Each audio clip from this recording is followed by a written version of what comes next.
இப்ப எதுக்குமா இப்படி உட்காந்து அழுதுட்டு இருக்க? நான் எல்லா எக்ஸாமும் நல்லா தான்பா பண்ணேன், எப்படி ஃபெயில் ஆனேனே தெரியலப்பா.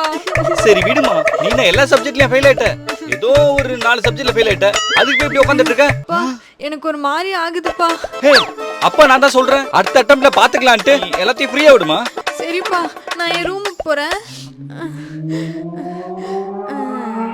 கொஞ்சமா அழுததுக்கே நம்பிட்டாரு. அந்த பொண்ணுங்களுக்கு அழுக மட்டும் இல்லைன்னா என்ன ஆகுறது?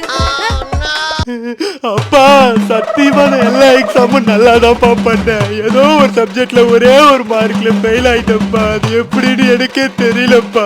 எனக்கு தெரியும்டா. நீ எப்போ போனு கைமா சுத்தி அப்பயே கண்டுபிடிச்சிட்டா நீ ஏதோ ஒரு பொண்ணை லவ் பண்றேன்னு. ஐயா ஐயா ஐயா ஐயா, என் ஃப்ரெண்ட்ஸு கிட்ட சொன்னா கூட இதெல்லாம் நம்ப மாட்டானுங்களே. இந்த ஆள் எப்படி இதெல்லாம் நம்புறாங்க? இன்னைக்கு உன்ன